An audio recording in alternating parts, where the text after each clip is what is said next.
coming of the Master, the Forerunner. Strange rumors reached the ears of the people of Jerusalem and the surrounding country.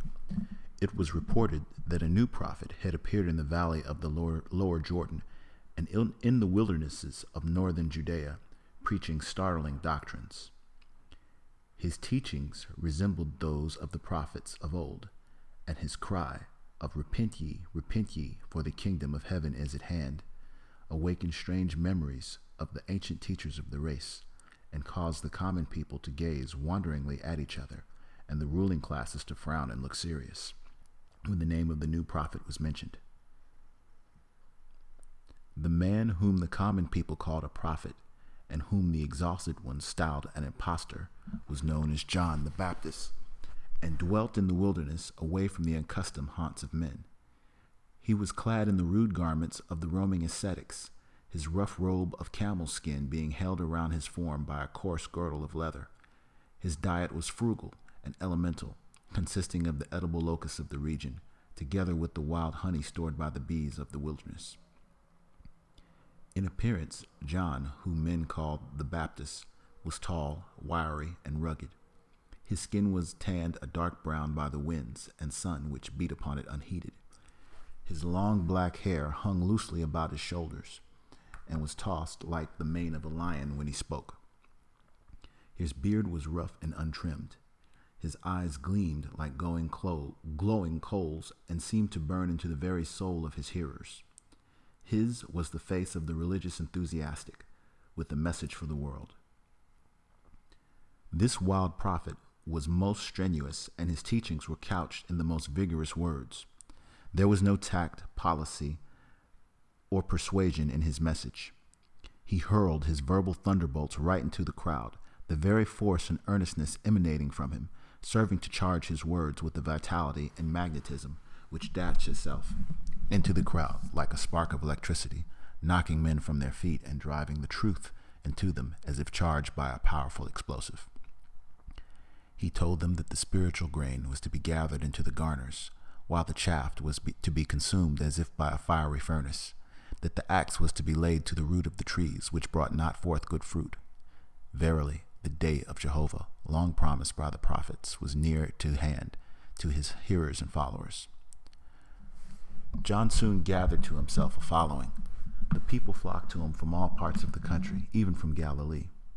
His followers began to talk among themselves, asking whether indeed this man was not the long-promised Master, the Messiah for whom all Israel had waited for centuries. This talk, coming to the ears of the prophet, caused him to answer the questions of his discourses, saying, There cometh one mightier than I after me, the latchet of whose shoes I am not worthy to stoop down and unloose. He that cometh after me is mightier than I. And thus it became gradually known to his following, and the strangers attending his meeting, that this John the Baptist, mighty preacher though he be, was but the herald of one greater than he, who should follow, that he was the forerunner of the Master, according to the Oriental imagery, which pictured the forerunners of great dignitaries, running ahead of the chariot of his Master, crying aloud to all people gathered on the road, that they must make way for the approaching great man, shouting constantly, make ye a way for the Lord. And accordingly, there was a new wave of excitement among John's followers, which spread rapidly to the surrounding country. At this promise of the coming of the Lord, the Master, perhaps even the Messiah of Jews. And many more came unto John, and with him waited for the coming of the Master. This John the Baptist was born in the hill country of Judea nearly 30 years before he appeared as a prophet. His father was of the priestly order, or temple caste, who had reached an advanced age and who lived with his aged wife in retirement, away from the noise and confusion of the world, waiting the gradual approach of that which cometh to all men alike. Then there came to them a child, for of their old age unexpected and unhoped for, coming as a mark of his special favor from God, a son to whom they gave the name Johanan, which in the Hebrew tongue means Jehovah is gracious. Reared in the home of his parents, the house of a priest, John saturated himself with all the inner teachings reserved for the few and withheld from the masses, the secrets of the Kabbalah, that system of Hebrew occultism and mysticism in which higher priests of Judea were well versed, were disclosed to him, and occult tradition has it that he was initiated into the inner circle of the Hebrew mystics, composed of only priests of a certain grade and their sons. John became an occultist and a mystic. When the boy reached the age of puberty, he departed from the world of his parents and went into the wilderness, looking to the east, for whence cometh all light. In other words, he became an ascetic, living in the wilderness, just as in India, even today, youths of the Brahmin or priestly class sometimes forsake their homes, renouncing their luxurious life, and fly to the jungle, where they wander about for years as ascetics, wearing a single garment, subsisting on the most elementary food, and developing their spiritual consciousness. John remained a recluse until he reached the age of about 30 years, when he emerged from the wilderness to preach the coming of the Lord, in obedience to the moving of the Spirit. Let us see where he was and what he did during the 15 years of his life in the wilderness and hidden places of Judea. The traditions of the Essenes, preserved among occultists, state that while John was an ascetic, he imbibed the teachings of that strange occult brotherhood known as the Essenes, and after having served his apprenticeship, was accepted into the order as an initiate and attained their higher degrees, reserved only for those of developed spirituality and power. It is said that even when he was a mere boy, he claimed and proved his right to be fully initiated into the mysteries of the order, and was believed to have been a reincarnation of one of the old Hebrew prophets, the Essenes. The Essenes were an ancient Hebrew occult brotherhood, which had been in existence many hundreds years before John's time. They had their headquarters on the eastern shores of the Dead Sea, although their influence extended over all of Palestine, and their ascetic brothers were to be found in every wilderness. The requirements of the order were very strict, and its rites and ceremonies were of the highest mystical and occult degree. The neophyte was required to serve a preliminary apprenticeship of 1 year before being admitted to even partial recognition as a member and brother. A further apprenticeship of 2 more years was required before he was admitted to full membership and extended the right hand of fellowship. Additional time was required for further advancement, and even time alone did not entitle the member to certain high degrees, the requirements being that actual knowledge, power, and attainment must first be manifested. As in all true occult orders, the candidate must work out his own salvation, neither money nor influence having any weight.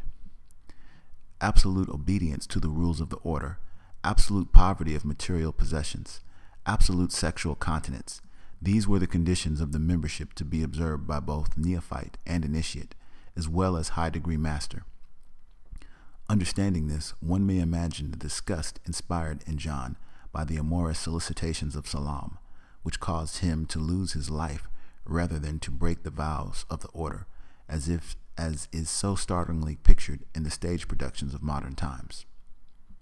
One of the ceremonies of the Essenes was that of baptism, literally dipping in water, which was administered to candidates with appropriate solemnity and rites. The mystic significance of the ceremony, which is understood by all members of occult orders, even unto this day, was a part of the ritual originated by the Essenes, and the rite itself was a distinctive feature of the order. The performance of this rite by John the Baptist and his ministry, and its subsequent acceptance by the Christian Church as a distinctive ceremonial of which the sprinkling of infants of today is a reminder and substitute, forms a clear connecting link between the Essenes and modern Christianity, and impresses the stamp of mysticism and occultism firmly upon the latter, as little as the general public may wish to admit it in their ignorant misunderstanding and materialistic tendencies. The Essenes believed in and taught the doctrine of reincarnation, the immanence of God, and many other occult truths, the traces of which appear constantly in the Christian teachings, as we shall see as we progress through these lessons. Through its exalted brother, John the Baptist, the order passed on its teachings to the early Christian Church, thus grafting itself permanently upon a new religious growth, nearly appearing on the scene, and the transplanted branches are still there. Of course, the true history of the real connection between the Essenes and Christianity is to be found only in the tradition of the Essenes and other ancient mystic orders, much of which has never been printed, but which has passed down from teacher to pupil over the centuries, even into this day among occult fraternities. But in order to show the student that we are not making statements incapable of proof by evidence available to him, we would refer him to any standard work of reference on the subject. For instance, if he will consult the New International Encyclopedia, Volume 7, page 217, Articles on Essenes, he will read the following words. Quote, "It is an interesting question as to how much Christianity owes to Essenism. It would seem that there was room for definite contact between John the Baptist and his brotherhood. His time of preparation was spent in the wilderness near the Dead Sea. His preaching of righteousness towards God and justice towards one's fellow man was in agreement with Essenism, while his insistence on baptism was in accord with the Essenic emphasis on lustrations." End quote.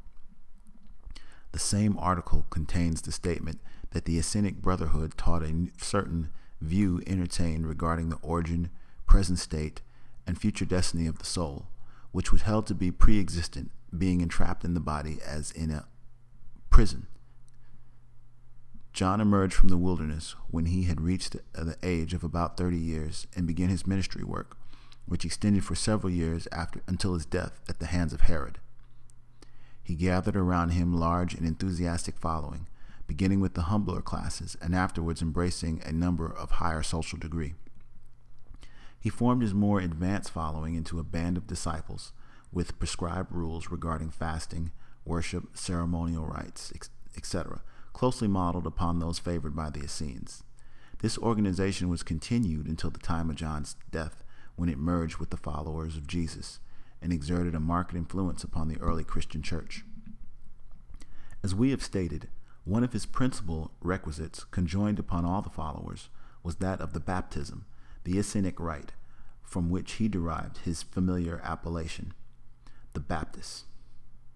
But it must be remembered that to John, this rite was a most sacred, mystic, symbolic ceremony, possessing a deep occult meaning unperceived by many of his converts, who submitted themselves to it under the fervor of religious emotion, and who naively regarded it as some magical rite which washed away sin from their bodies as the dirt was washed from their bodies, a belief which seems to still be in favor with the multitude. John worked diligently at his mission, and the Baptists, or followers of Johann, as they were called, increased rapidly. His meetings were events of great moments to thousands who had gathered from all Palestine to see and hear the prophet of the wilderness, the Essene who had emerged from his retirement. His meetings were often attended with startling occurrences, sudden conversions, visions, trances, and many developed possession of unusual powers and faculties. But one day there was held a meeting destined to gain worldwide fame. This was the day when there came to John the Baptist, the Master, of whose coming John had frequently foretold and promised. Jesus the Christ appeared upon the scene and confronted his Forerunner. The traditions have it that Jesus came unannounced to and unrecognized by John and the populace. The Forerunner was in ignorance of the nature and degree of his guest and applicant for baptism. Although the two were cousins, they had not met since childhood, and John did not first recognize Jesus. The traditions of the mystic order further state that Jesus then gave to John the various signs of the occult fraternities to which they were both belonged, working from the common signs up until Jesus passed on to the degrees to which John had not attained, although he was an eminent high-degree Essene. Whereupon John saw that the man before him was no common applicant for baptism, but was instead a highest degree mystic adept and occult master, his superior in rank and unfoldment. John, perceiving this, remonstrated with Jesus, saying that this was not meet and proper, nor in accordance with the custom of the brotherhoods, for the inferior to baptize the superior. Of this event the New Testament takes note in these words, "But John forbade him, saying, I have need to be baptized of thee, and cometh thou to me?" Matthew 3:14. But Jesus insisted that John perform the rite upon the ground that he wished to go through the ceremony in order to set his stamp of approval upon it, and to show that he considered himself as a man among men come forth to live the life of men. In both the occult traditions and the New Testament narrative, it is stated that a mystical occurrence ensued at the baptism. The Spirit of God descended like a dove and lighting upon him, and a voice from heaven saying, "This is my beloved Son, in whom I am well pleased." And with these words, the mission of John the Baptist, as forerunner of the Master, was fulfilled. The Master had appeared to take up his work. The Master. And now let us turn back the pages of the book of time to a period about 30 years before the happening of the events above mentioned. Let us turn our gaze upon the events surrounding the birth of Jesus, in order that we may trace the mystic and occult forces at work from the beginning of Christianity. There are occurrences of the greatest importance embraced in these 30 years. Let us begin the mystic narrative of Jesus, the Christ, as it is told to the neophyte of every occult order by the master instructor, by a recital of an event preceding his birth by over 1 year.